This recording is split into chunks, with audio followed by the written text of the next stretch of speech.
everybody. My name is Monica. I'm with that hashtag show, and I'm talking with the voices of Sandy and Squidward on Kamp Koral, Carolyn, Lawrence, and Rodger Bumpass.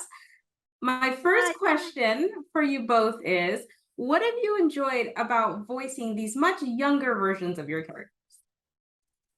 It's a wonderful, fresh take on a familiar character, and I say this quite often. It's an actual acting exercise. It does take some effort to make a different version. You're not doing a baby version of your character. You're doing a slightly younger. So you get to learn how he became how he is, and all the characters that way. So it's not as easy as you think it might be, but it's still fun.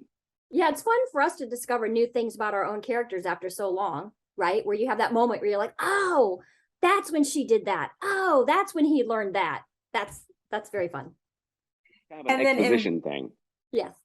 Yeah, absolutely. And speaking of that, in this upcoming season, you get to see some, we were promised Sandy's first karate chop and some new exciting things.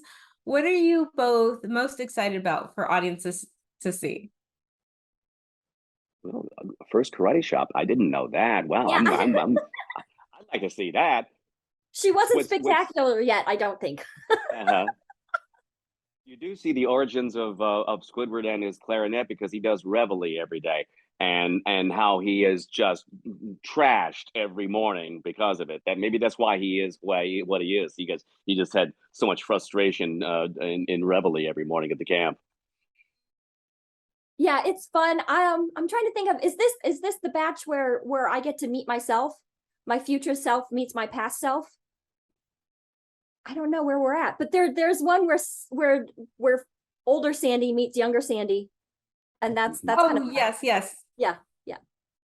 Excellent. And then what would you say overall is like the theme of Kamp Koral, and especially this upcoming season that's coming on?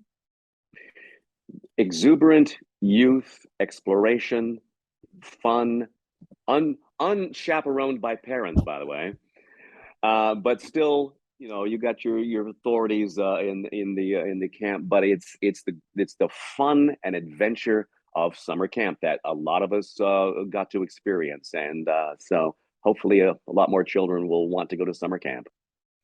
Yeah, I was thinking about that. I loved summer camp. Well, that's not true. When I first went to summer camp, I cried and cried and cried like the first 4 days.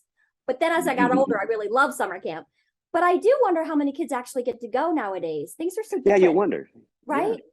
Yeah. My kids go. Well, one does. One's like me and probably would just cry. Yeah. I went to Sasquatch summer camp, and it was very scary. It is a really interesting experience for kids, and those who can't go, it's neat that they get to watch characters that they love experience it. And I feel sorry for the ones that just can't get to a summer camp experience. I hope that they understand what summer camp really is, and then say, Dad, Mom, can I go? Right? Maybe they can experience it next time. Yeah. And here's hoping. And then speaking of like these summer camp experiences, did recording this kind of bring back any of your own childhood memories? I went to summer camp, like I say, Boy Scout camp or Cub Scout camp, not Boy Scout camp, and it was a strange situation. I was a fish out of water. I was kind of urban at the time, so they were teaching us how to do fire and everything, and I just said, well, here's some butane, try that, and I was not very good. I remember that I went to Blue Lake Fine Arts Camp because I was a dancer, and I really, really, really wanted to be in the lake.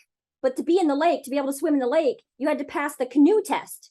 So you had to go on the water, be able to flip the canoe over like you fell out, and then right it and get back inside it. And all like 85 pounds of me or whatever, I could not turn that canoe over to save my life. I tried like every day to pass that test to turn that canoe back over, and I could not do it. You should have been a passenger on the Titanic. It never would have gone down. That's awesome. In order to swim in the lake, you've got to simulate a disaster first. That's weird. Right? So that was my swimming every day, just trying to get the canoe over. I haven't touched the water yet. That's so awesome. All right, guys. And my last question for you both is there anything you want to say to fans out there who are going to check out Kamp Koral for the first time?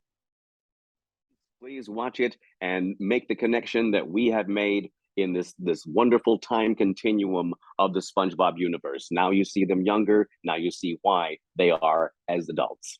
Yes, explore with us because we're still exploring and it's really fun. So, well, thank you so much for taking the time to speak with me today. I really appreciate it. Thank Thank you.